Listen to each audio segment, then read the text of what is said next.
Salatullah salamun. Assalamualaikum warahmatullahi wabarakatuh.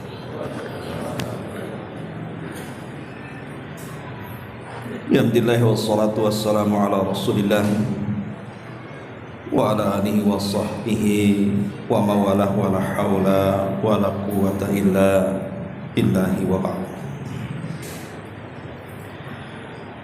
Kita lanjutkan kajian kita, masih membahas kitab Tauhid, dan kita masuk pada bab asy-syafa'ati. Syafaat.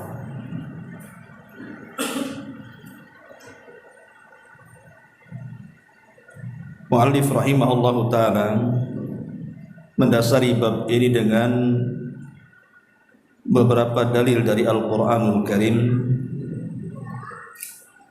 Di antaranya beliau mengatakan wa qaulullahi ta'ala wa anzir bihi alladhina yakhafuna an yuhsyaru ila rabbihim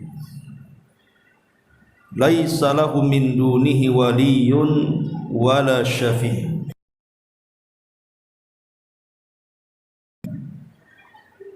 Dan berilah peringatan dengan apa yang telah diwahyukan dikumpulkan kepada Rabb mereka pada hari kiamat. Nyai seorang pelindung pun dan pemberi syafaat pun selain Allah agar mereka bertakwa.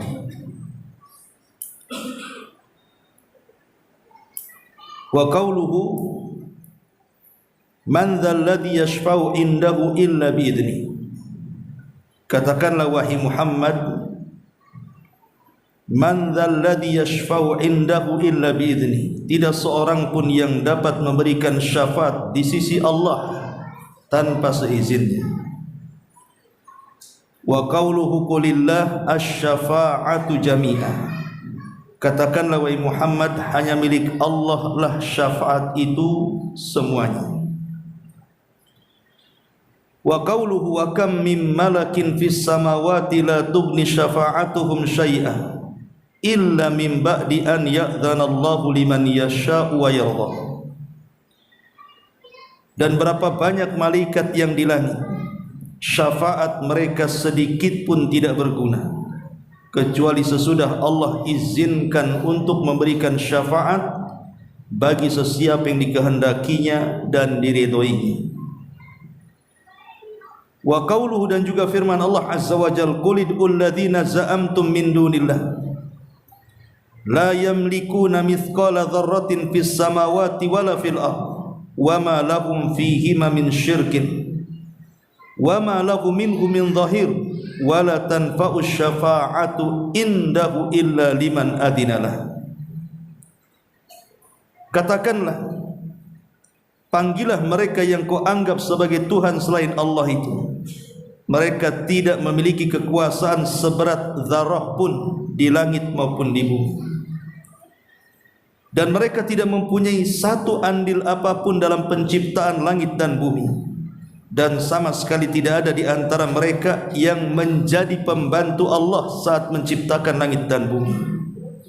Dan tidak bergunalah syafaat di sisi Allah kecuali bagi orang-orang yang telah diizinkan Allah untuk memberikan syafaat itu. Kemudian waqala Abul Abbas Ibnu Taimiyah rahimahullahu taala, nafallahu amma siwa kullama yata'allaq bihi al-musyrikun fanafa an yakuna li ghairihi mulkun aw qistun minhu aw yakuna aunan lillah walam yabqa illa syafa'ah fabayyana annaha la tanfa illa liman adina lahu rabbu kama qala ta'ala la yashfa'una illa liman irtada fahadhihi syafa'ah allati yadhunnuha al-musyrikun hiya manfiyatun yaumal qiyamah kama nafahal Qur'an. Abul Abbas Ibn Taimiyah rahimahullahu ta'ala mengatakan, Allah telah menyangkal segala hal yang menjadi tumpuan kaum musyrikin selain darinya sendiri, dengan menyatakan bahwa tidak ada seorang pun selainnya yang memiliki kekuasaan atau baginya atau menjadi pembantu Allah. Adapun tentang syafaat, maka telah ditegaskan Allah bahwa syafaat itu tidak berguna kecuali bagi orang-orang yang telah diizinkan untuk memperolehnya, sebagaimana Allah berfirman dalam surah Al-Anbiya, dan mereka tidak dapat memberikan syafaat kecuali kepada orang-orang yang diridhai Allah. Maka syafaat yang diperkirakan oleh orang-orang musyrik itu tidak akan ada pada hari kiamat, sebagaimana yang telah dinafikan oleh Al-Quranul Karim. Wa akhbara an-nabiy sallallahu alaihi wasallam annahu ya'ti fayasjud li rabbih wa yahmadu la yubda bisyafa'ati awalan thumma yuqalu lahu irfa ra'saka wa kul yusma wasal tu'ta washfa tushaffa. Wa qala Abu Hurairah radhiyallahu an, man as'adan nas bi syafa'atika ya Rasulullah?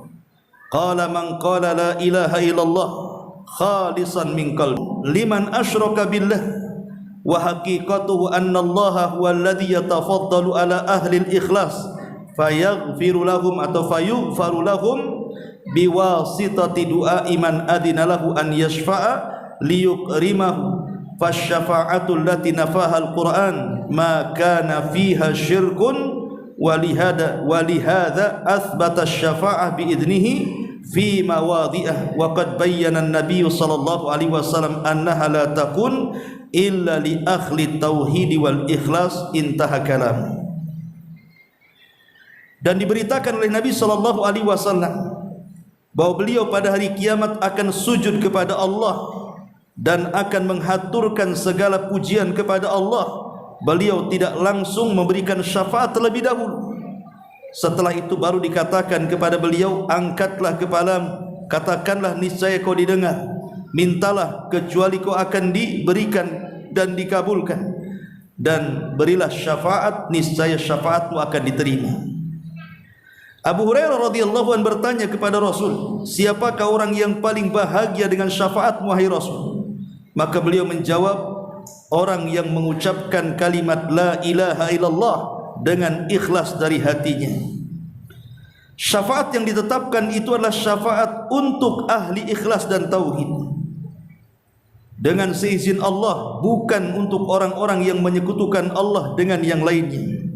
Dan pada hakikatnya bahwa hanya Allah lah yang melimpahkan karunia-Nya kepada orang-orang yang ikhlas tersebut dengan memberikan ampunan kepada mereka dengan sebab doanya orang-orang yang telah diizinkan Allah untuk memperoleh syafaat, untuk memuliakan orang-orang tersebut dan menempatkannya di tempat terpuji.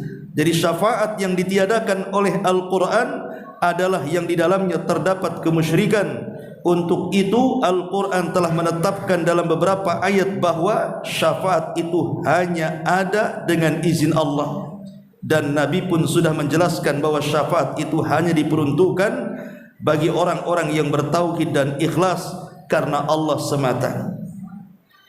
Inilah perkataan Syekh Muhammad ibn Abdul Wahhab di dalam Kitab Tauhid Bab Syafa'ah. Baik, kita akan bahas tentang syarah daripada Kitab Tauhid ini. Ma'asyiral muslimin yang dimuliakan Allah Subhanahu wa taala, apa itu syafaat? Syafaat itu artinya diddul witr. Syafaat itu artinya genap, lawan daripada ganjil. Itu secara bahasa. Ada satu orang itu disebut witir, kemudian digabungkan dua orang menjadi asy-syaf'u. Makanya Allah mengatakan wasyaf'i wal watr, artinya dan yang genap serta yang ganjil. Tapi yang dimaksud syafaat di sini adalah tawassut lil ghairi fi jalbin naf'i au daf'i dhurri. Jadi syafaat itu artinya kita menjadikan orang lain wasilah untuk mengambil sebuah manfaat atau mencegah sebuah madarat. Saya contohkan yang mudah saja. Umpamanya saya berkawan dengan caklis di sini. Kemudian antum ingin memasukkan putra putri antum ke ma'had anak. Karena antum takut dengan anak, takut ditolak, maka minta bantuan caklis, bisa enggak masukkan anak anak lewat antum ke Ustaz Abu Humair? Kata caklis bisa. Akhirnya dia yang melobi saya, Ustaz, ada wali murid ingin menyekolahkan anaknya di tempat antum, diterima tidak? Karena caklis ini orang dekat saya, ya sudah terima saja. Lah posisi caklis itulah disebut syafaat. Artinya kita meminta bantuan orang lain untuk dia mengambil manfaat dan juga mencegah madarat dari orang lainnya.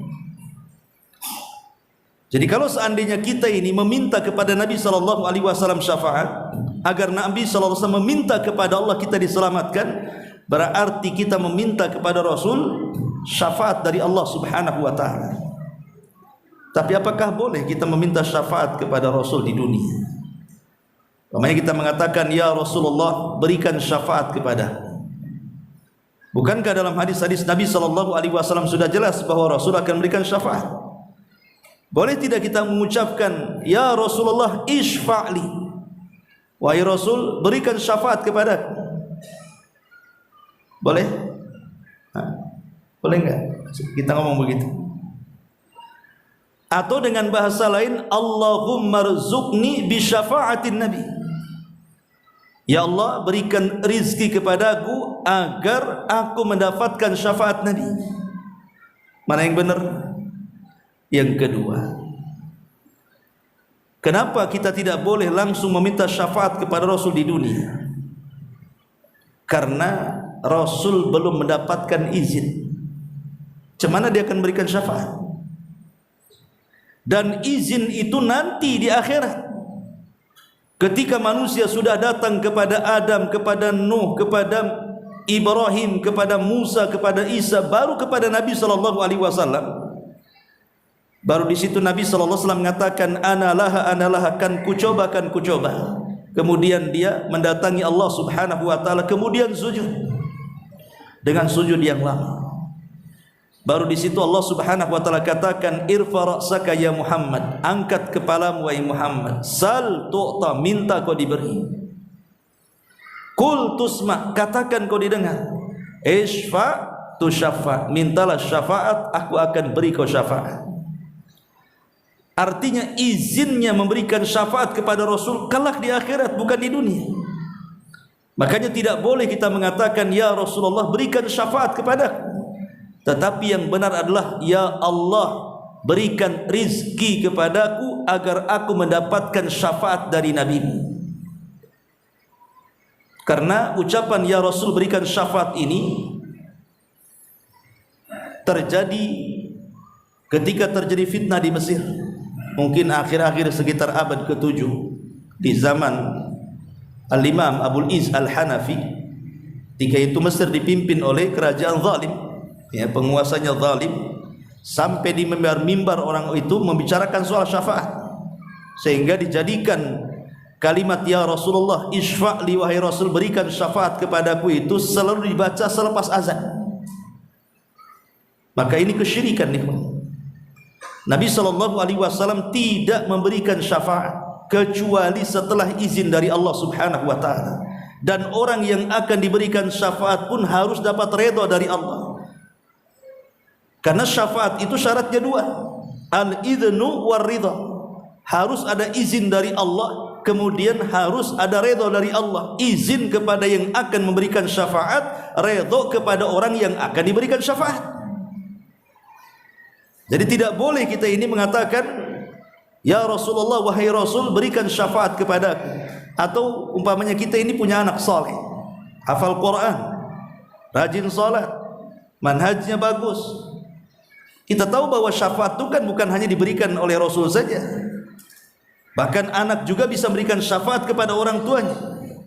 Kalau umpamanya kita punya anak saleh, nampaklah saleh, hafal Quran, hafal banyak hadis, orangnya rajin ibadah, kemudian kita katakan, nah, saya minta syafaat pada hari kiamat, boleh? Tidak boleh.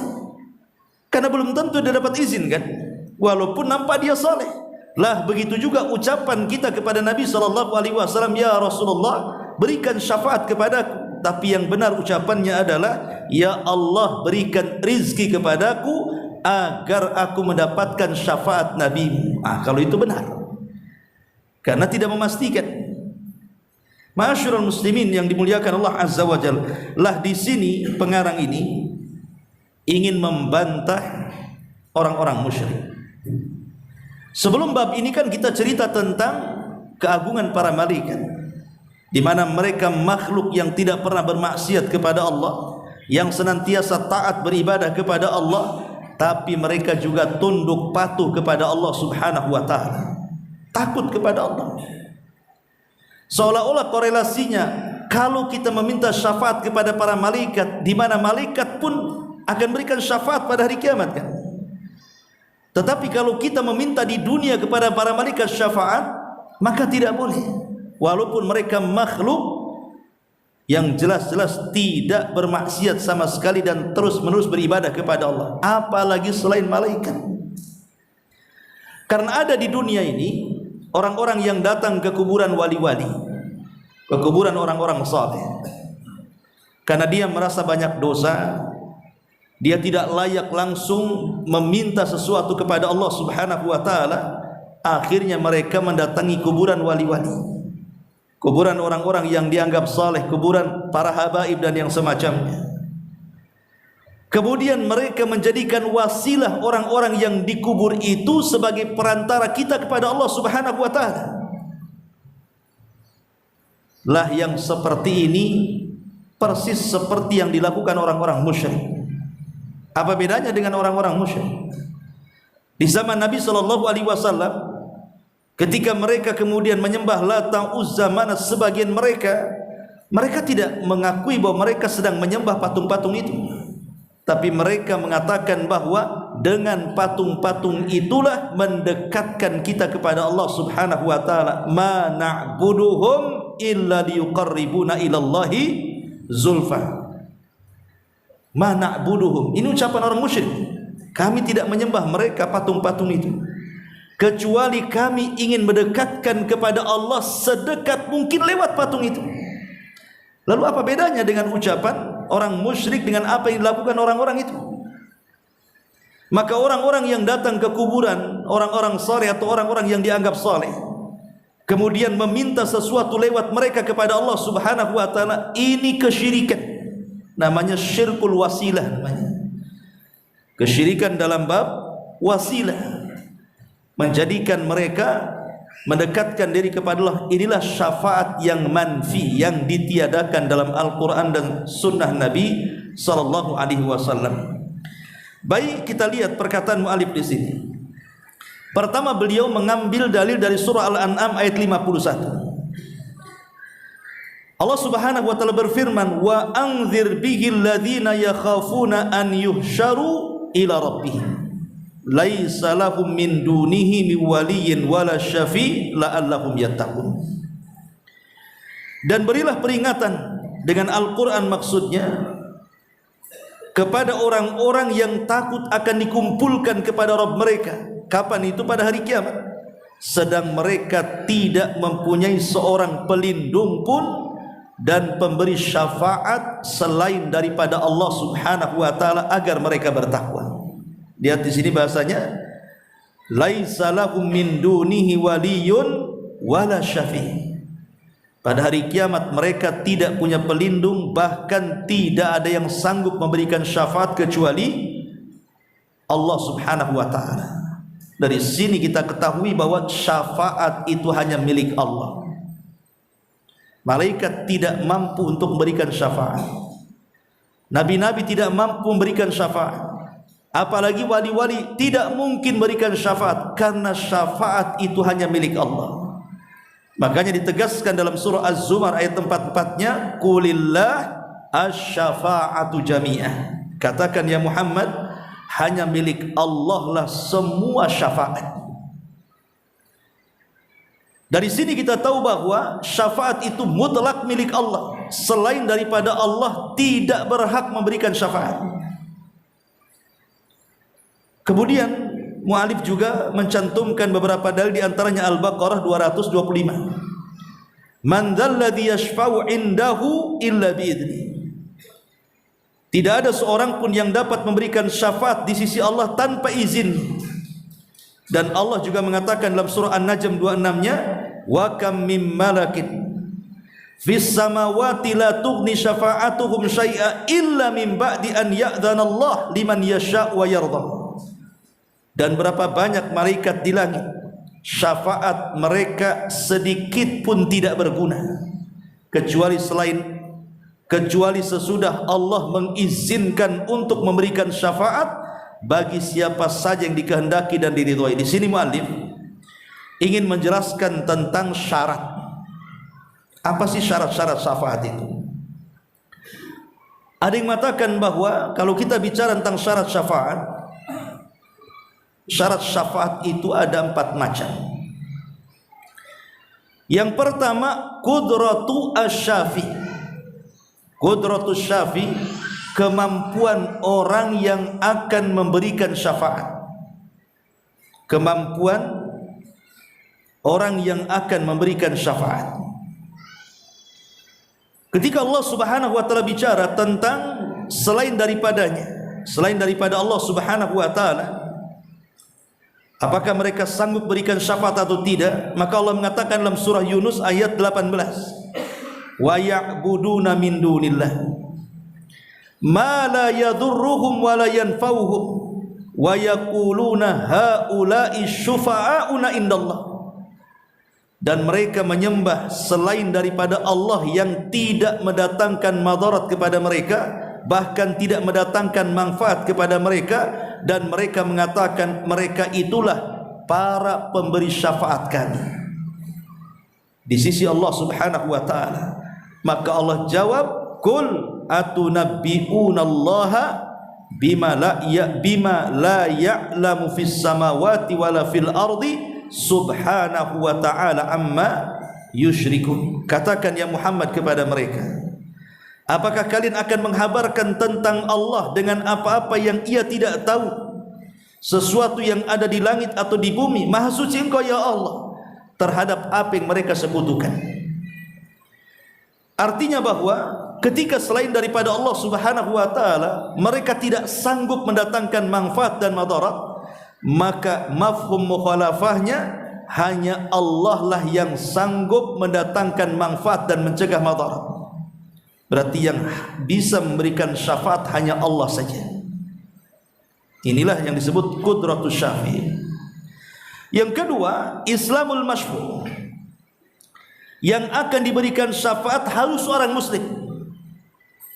Adapun orang kafir, apalagi orang-orang musyrik, mereka tidak akan dapat syafaat. Dan ini berdasarkan surah Ghafir ayat 18.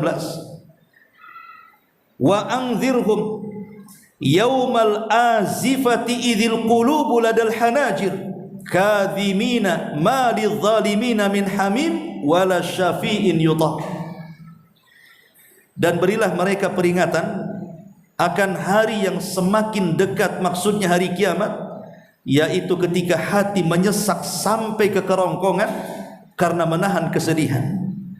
Tidak ada seorang pun teman setia bagi orang-orang zalim, dan tidak ada baginya seorang penolong atau pemberi syafaat yang diterima pertolongannya. Al-Imam Al-Baihaqi menyebutkan dalam kitab Syu'abul Iman, yang dimaksud zalim dalam ayat di sini adalah al-kafirun, maksudnya orang-orang kafir. Maknanya orang kafir, mereka tidak akan dapat teman setia sampai kiamat dan tidak akan ada yang berikan syafaat kepadanya. Berarti mafhum kebalikannya, yang akan mendapatkan teman setia, yang akan mendapatkan pertolongan syafaat pada hari kiamat, mereka adalah orang-orang yang beriman, orang-orang Islam. Ini yang kedua. Kemudian yang ketiga adalah al-idhnu minallah. Harus dapat izin dari Allah Subhanahu wa taala. Allah mengatakan dalam surah Al-Baqarah 225 tadi, man dzalladzi yashfa'u indahu illa bi'idznih. Tidak ada seorang pun yang dapat memberikan syafaat di sisi Allah tanpa izin dari Allah. Maka syarat yang ketiga, orang yang akan memberikan syafaat harus ada izin dari Allah. Kalau tidak ada izin dari Allah, selamanya dia tidak akan mampu memberikan syafaat. Bahkan malaikat sekalipun, berapa banyak malaikat yang tidak sanggup memberikan syafaat. Kalau malaikat saja tidak sanggup, apalagi selainnya. Dan yang terakhir tentu kepada orang yang akan diberikan syafaat. Itulah disebut syurutus syafa'ah, artinya harus ada kemampuan yang akan memberikan syafaat, dan yang diberikan syafaat dan yang memberikan syafaat harus Islam. Kemudian yang ketiga, harus ada izin dari Allah, dan yang keempat, harus ada redha baik yang memberikan syafaat atau yang akan diberikan syafaat. Itu disebut syurutus syafa'ah, artinya syarat-syarat syafaat. Ya. Ma'asyiral muslimin yang dimuliakan Allah Subhanahu wa taala. Para ulama mengatakan ada 5 kelompok. Dia tidak akan mendapatkan syafaat selamanya, kecuali kalau Allah Subhanahu wa taala berkehendak. Siapa 5 kelompok ini yang tidak akan dapat syafaat? Yang pertama, at-talabbus bisyirki. Orang yang senantiasa bergelut dengan kesyirikan. Maka orang-orang yang bergelut dengan kesyirikan, seperti orang-orang yang yakin dengan jimat-jimat, tangkal-tangkal, dukun-dukun, datang ke kuburan meminta-minta dan yang semacamnya, kemudian mereka jatuh kepada kesyirikan, maka selamanya orang musyrik tidak akan dapat syafaat. Dan itu berdasarkan firman Allah Subhanahu wa taala, innallaha la yaghfiru an yushraka bihi wa yaghfiru ma duna dzalika liman yasha. Allah tidak akan mengampuni dosa orang yang menyekutukan kepadanya, dan hanya mengampuni dosa selain daripada itu bagi yang dikehendaki. Yang kedua, seorang pemimpin yang zalim. Seorang pemimpin yang zalim, maka mereka tidak akan dapat syafaat. Maksudnya syafaat Nabi SAW, Rasul mengatakan sinfani min ummati lan tanalahuma syafaati. Ada 2 kelompok, kata Rasul, pada hari kiamat. Salah satunya Rasul mengatakan imamun zalum, imam yang zalim, imam yang pemimpin yang fajir, pemimpin yang zalim. Maka mereka tidak akan dapat syafaat dari Nabi SAW. Kemudian yang ketiga, at-takdzibu bisyafa'at. Orang-orang yang mendustakan syafaat, maka al-jaza min jinsil amal. Ketika orang mendustakan syafaat, justru dia tidak akan dapat syafaat. Nabi SAW mengatakan, man kadzdzaba bisyafa'ati falaysa lahu fiha nasibun. Siapapun yang mendustakan syafaat, maka dia tidak akan mendapatkan sedikit pun dari bagian syafaat. Seperti siapa yang mendustakan syafaat? Orang-orang Mu'tazilah, orang-orang Khawarij. Mereka tidak yakin dengan syafaat, karena bagi mereka orang-orang Mu'tazilah dan orang-orang Khawarij itu para pelaku dosa besar. Kalau masuk neraka tidak mungkin keluar lagi, alias kekal di dalamnya. Sementara kita ahli sunnah tidak. Para pelaku dosa besar di bawah kepada kehendak Allah. Kalau Allah mau, Allah ampuni dosanya dan tidak masuk neraka. Tapi kalau Allah mau, Allah masukkan dulu ke neraka, kemudian dapat syafaat, dikeluarkan dari neraka. Makanya Mu'tazilah dan Khawarij, mereka orang-orang yang mengingkari adanya syafaat. Maka kata Rasul, man kadzdzaba bisyafa'ati falaysa lahu fiha nasib. Orang yang mendustakan syafaat, justru dia tidak akan dapat syafaat. Ini yang ketiga. Yang keempat, al-ihdatsu fid din. Orang-orang yang melakukan bid'ah dalam agama. Orang-orang yang senantiasa mengada-adakan sebuah perintah yang tidak diperintahkan, alias bid'ah. Karena nanti pada hari kiamat ada orang-orang yang terusir dari telaga Nabi SAW. Kemudian Nabi SAW memanggil orang-orang yang terusir dengan mengatakan, ya Rabb, mereka umatku. Kenapa mereka dilarang minum? Allah Subhanahu wa taala mengatakan kepada Rasul, biarkan mereka terusir, suhkan. Ya Muhammad, innaka la tadri ma ahdatsu ba'daka innahum ghayyaru wa baddal. Wahai Muhammad, kau tidak tahu apa yang terjadi dengan umat sepeninggal. Sebagian besar mereka mengganti-ganti sunnahmu dan beralih di luar petunjukmu. Dari sini orang-orang yang melakukan perbuatan bid'ah dalam agama tidak akan mendapatkan syafaat Nabi. Kemudian yang kelima, orang-orang yang tukang laknat, orang-orang yang lisannya tidak pernah dijaga, yang suka mengeluarkan kata-kata kotor, kata-kata laknat, kata-kata binatang, kata-kata setan dan begitu seterusnya, maka orang seperti ini tidak akan dapat syafaat. Kata Rasul, innal la'anina la yakununa syuhada wala syufa'a yaumal qiyamah. Sesungguhnya tukang laknat, mereka tidak akan dapat saksi, bahkan tidak akan mendapatkan syafaat pada hari kiamat. Maka jaga lisan, jangan mudah melontarkan kalimat-kalimat kotor, kalimat-kalimat binatang, kalimat-kalimat setan dan yang semacamnya, karena terancam tukang laknat itu tidak akan mendapatkan syafaat. Dan yang terakhir, kullu ghalin marikin, setiap orang yang melampau dalam agama, seperti Khawarij, mereka melampau dalam agama, ghulu, ya, sehingga di luar dari batas-batas yang ditentukan oleh syariat. Lah 6 kelompok ini tidak akan mendapatkan syafaat dari Nabi sallallahu alaihi wasallam. Ma'asyiral muslimin yang dimuliakan Allah Azza wa Jalla.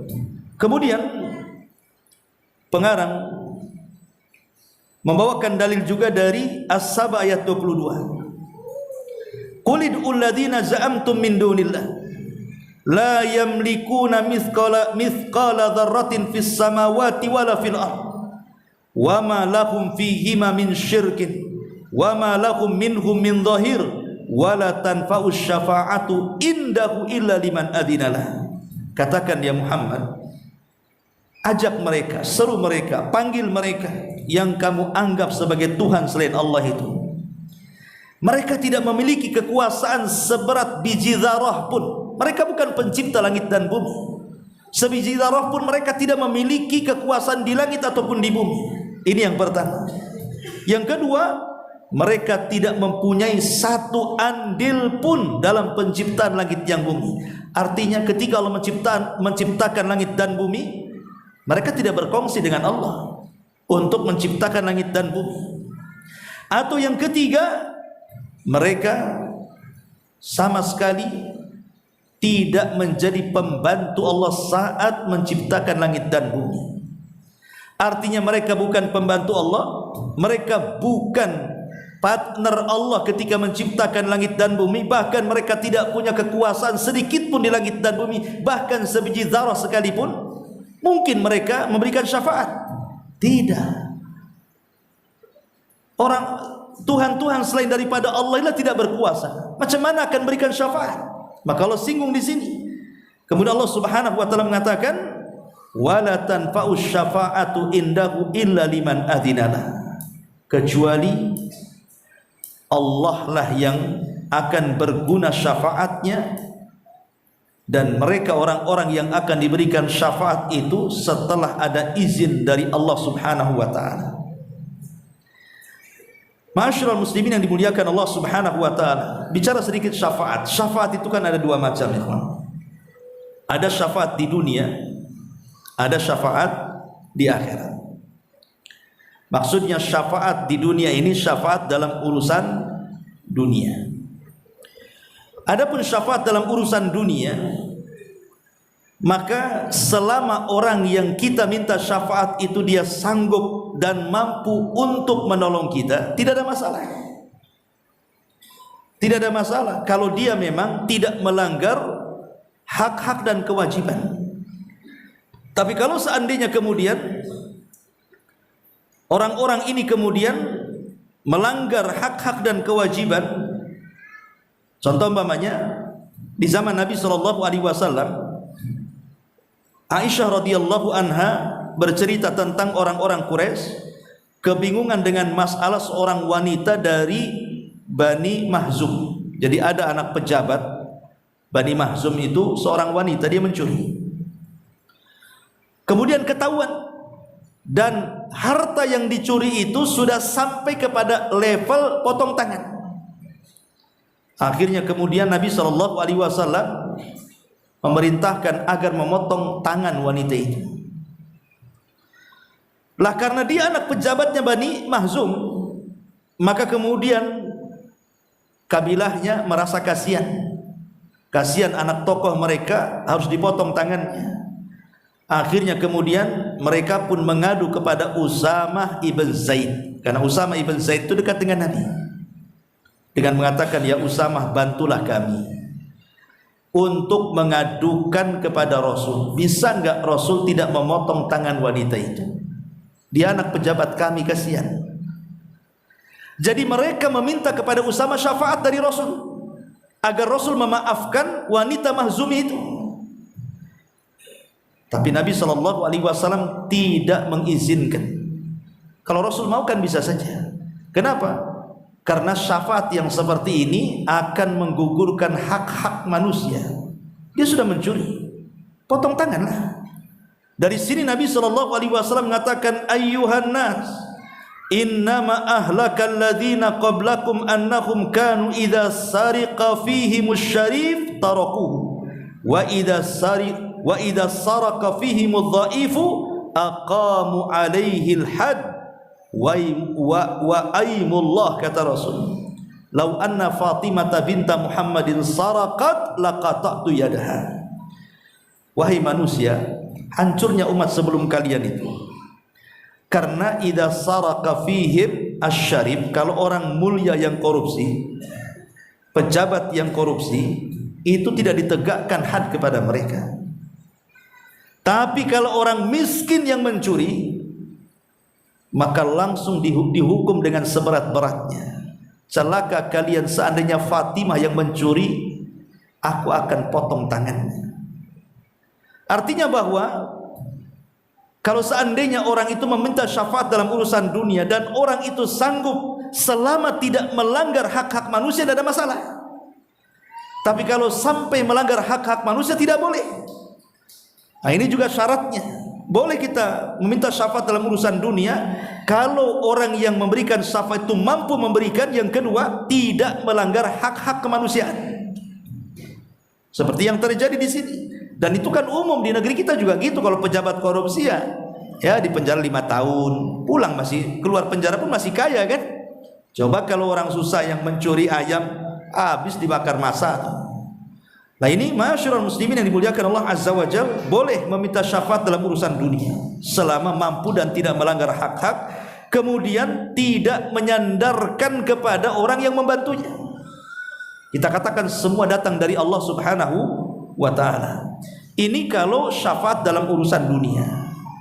Tapi kalau syafaat dalam urusan akhirat, syafaat dalam urusan akhirat, maka kita tahu bahwa syafaat di akhirat itu tidak ada yang mampu memberikan syafaat kecuali Allah.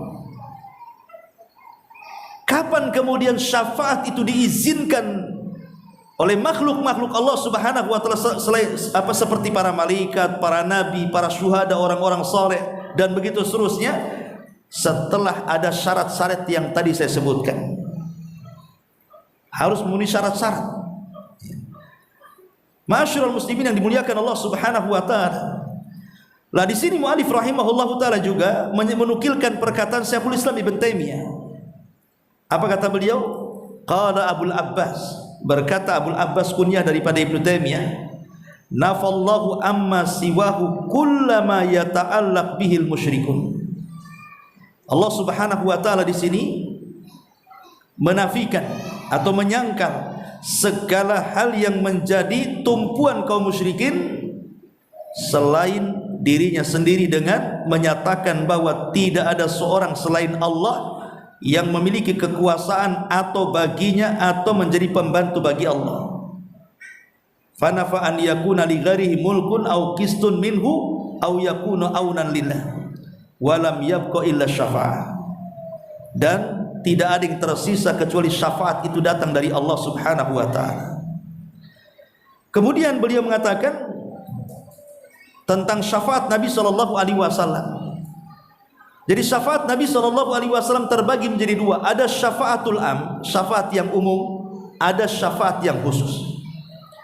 Syafaat yang umum itulah yang disebut dengan syafaatul uzma, syafaat besar, di mana orang datang kepada Adam, kepada Nuh, kepada Ibrahim, kepada Musa, kepada Isa, ujung-ujungnya kepada Nabi sallallahu alaihi wasallam. Ini syafaat umum yang disebut dengan maqam mahmud. Yang kedua ada syafaat khusus juga, di mana Nabi sallallahu alaihi wasallam berikan syafaat kepada pamannya Abu Talib, diringankan azabnya. Ataupun Nabi sallallahu alaihi wasallam memasukkan orang-orang yang diponis masuk surga, tidak bisa masuk surga kecuali pintu surga Nabi yang buka. Orang sudah berjumpa di pintu surga, tidak bisa masuk surga karena yang membuka pintunya Nabi. Maka Nabi membuka pintu surga, baru semua orang masuk surga kan. Ataupun orang-orang yang sudah masuk neraka, akhirnya minta dikeluarkan dari neraka. Ataupun orang-orang yang masuk surga akhirnya diangkat derajatnya di surga. Ataupun orang-orang yang mereka berada di titian siratal mustaqim, maka Rasul mengatakan kepada Allah, Allahumma salim salim, ya Allah selamatkan, ya Allah selamatkan. Yang tadinya mau masuk ke dalam jahanam tidak jadi. Lah ini semua adalah syafaat dari Nabi sallallahu alaihi wasallam, dan banyak lagi syafaat secara ringkas yang disebutkan muallif di sini. Wallahu a'lam bishawab. Subhanallah bihamdika asyhadu an la ilaha illa anta astaghfiruka wa atubu ilaik. Allahu taala alam. Assalamualaikum warahmatullahi wabarakatuh.